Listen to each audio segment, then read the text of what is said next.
And what first comes to my mind is Wiki Wacky Sharon. I was going to tell you, you're the wiki wacky one tonight.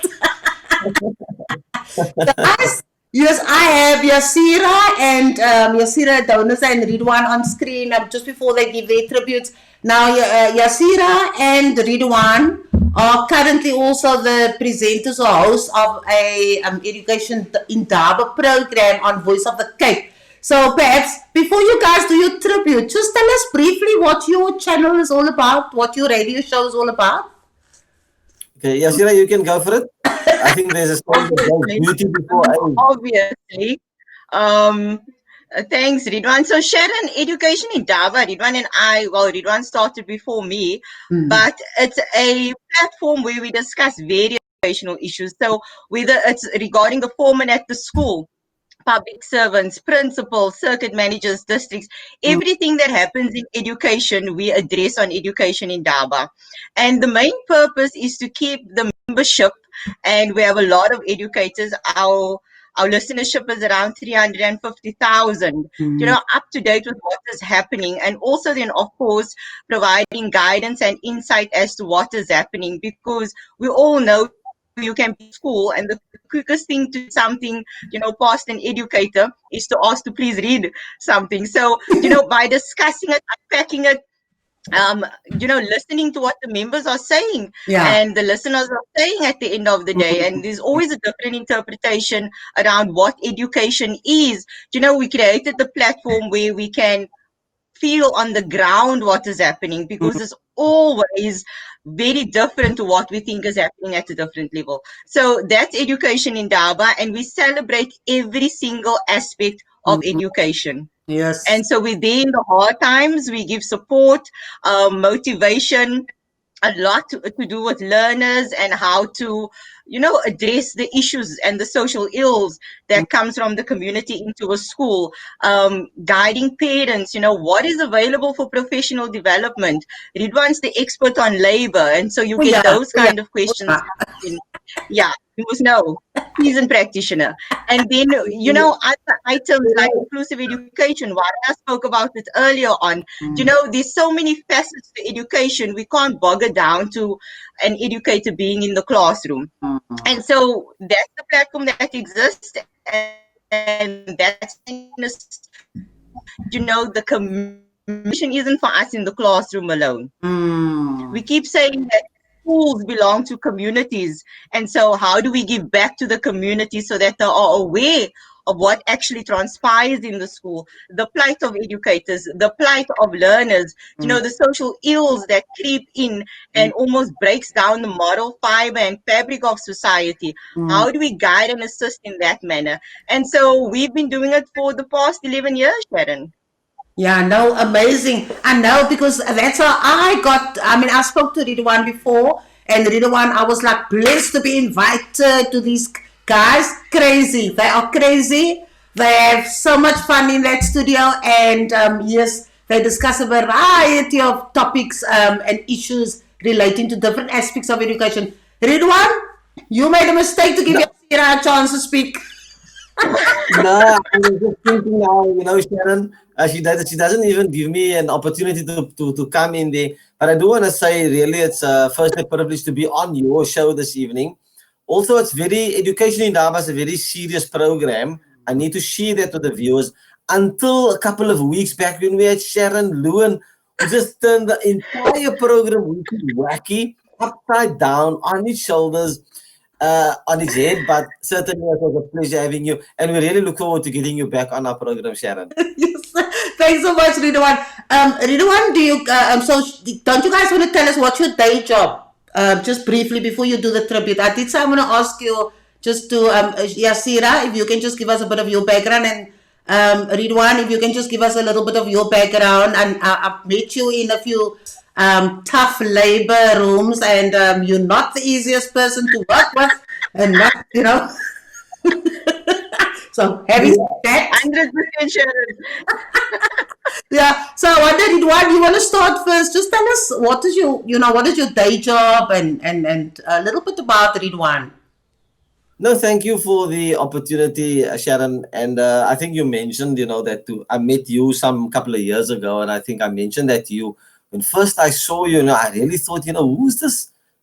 Let's let's use the wiki wacky term, And then I discovered who Sharon Lowen was, and it certainly is a pleasure. But look, I've been involved in the educational arena for quite a number of years. I started my teaching career as a post level one teacher, then became a head of department, then I was an acting deputy principal.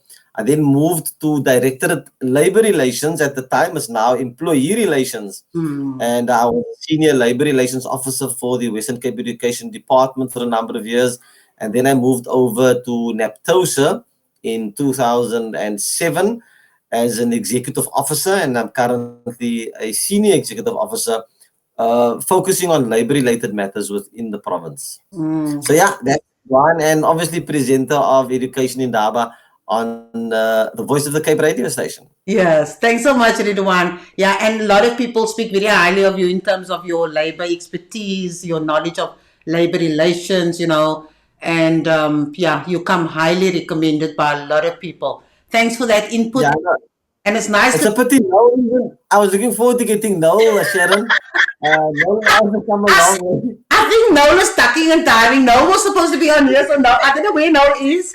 But I think Noel, you guys are going to reset the whole ELC when you're done here. Yeah, he's our chairperson within the ELRC, and so I was kind of looking forward to seeing him. Yes. But we do have Stanco on Thursday, Sharon, so I'll be seeing him there. Okay, cool. Yes, I'm sure Noel is just engaged in something because Noel never drops school corridor like this. He's in fact one of my co-hosts for the HGB program. So I'm sure something must have cropped up. But I'll try to, if he does come on before the show ends, I'll pull him on again. Guys, thanks. Yasierah, and then just give us a little bit of your background and your connection to education. Thanks, Sharon. Just before I do that, so Riedwaan is described as the man, the myth, and the legend. And I think we just saw all that unfold in the past minute when he spoke about himself. But I do agree with you. Sharon, Riedwaan plays a pivotal part in collective bargaining. And so my appreciation to actually be able to be associated with him. But originally, I come from a certified occupational therapist, and coming back from community service, I looked at avenues, and then the specialized education post came up because my first inclination was to go back into health. And so, not knowing what specialized education is, I will be honest, because the kids looked like any other normal kid that you'd see at the school.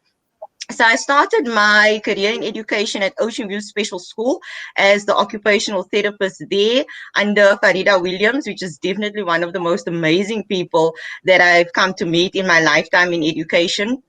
And, I had a circuit manager there, Sharon. I don't know if you would know her by any chance. It was the IMG at the time, and she came in, and, she has the same name and surname like you. And she said to me, you know what, young one, push through in education. You're just not going to be an OT for the rest of your life. Fight for what is right. And so, and I'll speak about that a bit later. And, I then became the head of department at Ocean View Special School and running both therapy and curriculum, which was amazing. The experience was great. And then I joined, obviously, the union at the time, because any educator in education knows that you need to belong to a union. And my journey in the union had, evolved over time. I was the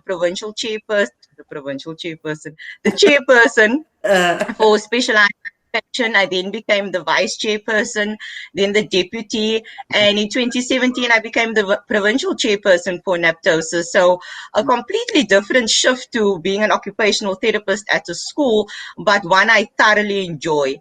And I think my transition, it was easy for me, Sharon, because you need to fight for those learners at the end of the day. And I might not be an educator by profession, but I surely do impact lives. And which better way to impact lives of educators and learners in such a manner where they are not transgressed against, where service delivery is equal across the board, where we're fighting for the rights of both our educators and our learners. And I think that's what makes education so exciting. It's not stagnant, it's fluid, it's forever changing, and you can actually make a real impact. And for those who think that you can't, they should try and spend a day in a school environment and just see, what a smile does to a child that comes from an environment that's hostile, what a kind gesture, the impact it has. And we'll speak about our tribute to our educators later on, but this is an amazing profession, and I couldn't see myself anywhere else, Sharon, to be honest. So much, Yasierah. So now, and I also ask you guys just to pay tribute to the teachers. So just a short shout out to the teachers. Oh, Sharon, my apologies, I forgot. So my actual day job is the district therapist in Metro North. I forgot. So Wanda is my counterpart in North. I'm blonde. Wanda, that was a blonde moment. Yeah, Riedwaan, I don't know how you can work with this woman for the past 11 years and still have time. Yeah, that is only but a glimpse of Sharon, believe me. This is only but a glimpse. Yeah, no, but it's she's bubbly. Yeah, all that enthusiasm just flows and rolls. Yeah. So guys, just and both of you work with educators in different ways, different fields, and so on. So any special message you have for the teachers tonight? Well, I think let me go first, Sharon, if I may, and then it will give Yasierah obviously an opportunity, to order her thoughts.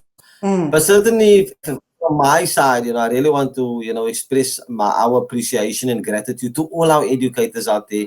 In fact, on Sunday evening, we had a program, and particularly not the old teachers, the mature ones, but I think the encouragement for me is to the new entrants to education. And I really want to pay tribute to them. They need the encouragement, whilst we acknowledging those long-standing educators that have served the profession for so many, many years. And one can think of so many that even had an impact not only in my life, but on all our lives for that matter.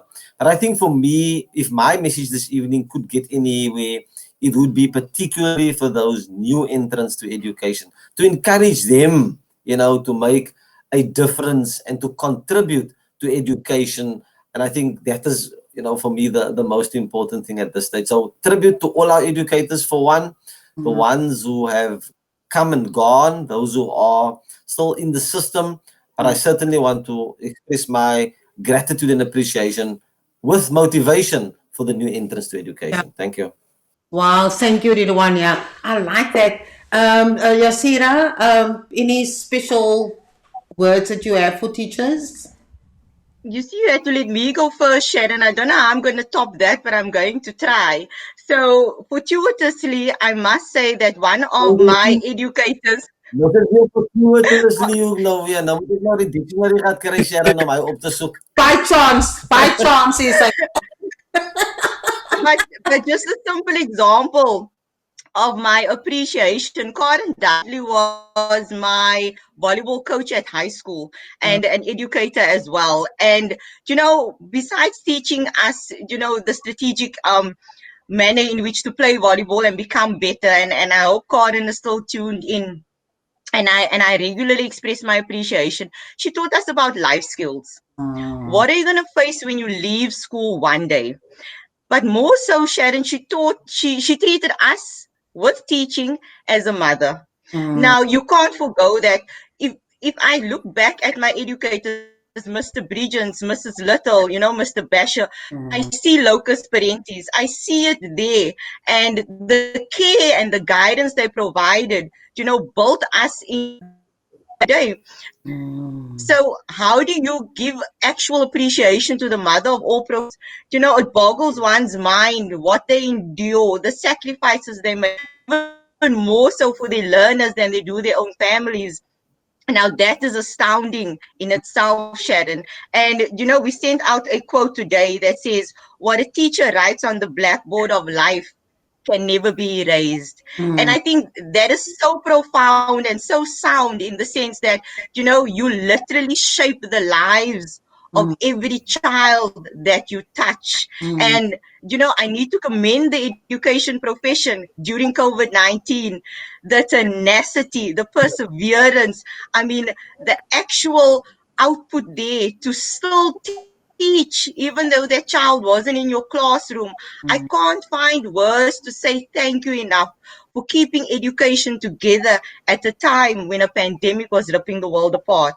And the influence that you have of learners, it's on days like this, Sharon, where we reflect and do introspection and say to ourselves, you know, what would I have done without a Karen Dudley that guided me and showed me, you're going to face, you toughen up, little one. She always used to say, you need to be tough out there. Life is not easy. Now, how much time do we spend with our parents in comparison to our educators? And so if we take that into consideration, these are the people that really teach us the skills to become, you know, community building adults, regardless of profession. And if it isn't for a teacher, what profession would they be? So Yeah. my list goes on and on. The best years of my life was at school because the educators we had and have are absolutely remarkable. And then it goes beyond that, Sharon. You're actually in the profession and you have people like you that comes in and says, you know what, you have got to go places. It takes a lot for somebody to build a young leader like that. And so how do I say thank you to you, Sharon, for playing that part? And I just think before that, I thought a teacher is just a teacher until you step in and you see it's a teacher, a social worker, an OT, a labor person, so many roles built into one because that child's best interest always comes first. So Yeah. to educators out there, I wish I had the grit that you do. I definitely wish I did, because to sit in a classroom every day and look after somebody else's child in the best way possible for life out there takes a remarkable inclination. And so a huge thank you to our educators. They are genuinely the best of the best that's out there, Sharon. Yeah. Thank you so much, Yasierah. I'm sure you can keep, you will sing your praises the whole day. And Yes. yeah, and it's true. What I can take from you, I like Riedwaan and Yasierah, I want to say thank you. I like the special angles that both of you brought in. The fact that, yes, all teachers must be applauded, all teachers must be saluted, all teachers must be thanked for their resilience, their grit, and the fact that they play so many multiple roles. But I like the fact, Riedwaan, that you said we mustn't forget about the young teachers, because they must become the next senior leaders. They must stand on the shoulders of the current giants and get as Definitely. much as they can out of the system so that they can take this education system to its greatest height and take our learners with them. Like you said, Yasierah, to be not only preparing them with academic work, but there you gave an example of the people who influenced you. So thanks a lot for that. I think, guys, you must have heard that Riedwaan and Yasierah are talking about that you are amazing influencers. You are a gift to every single child, and we just want to underscore that all the time. So, guys, thanks Yes. so much. Next time, I must reserve a show just for the two of you. Well done. See you next time. Salute to you too for the contributions that Have you a wicked, made. wacky evening further, Sharon. Yes, Definitely. yes. Welcome, Riedwaan. We'll be back, guys.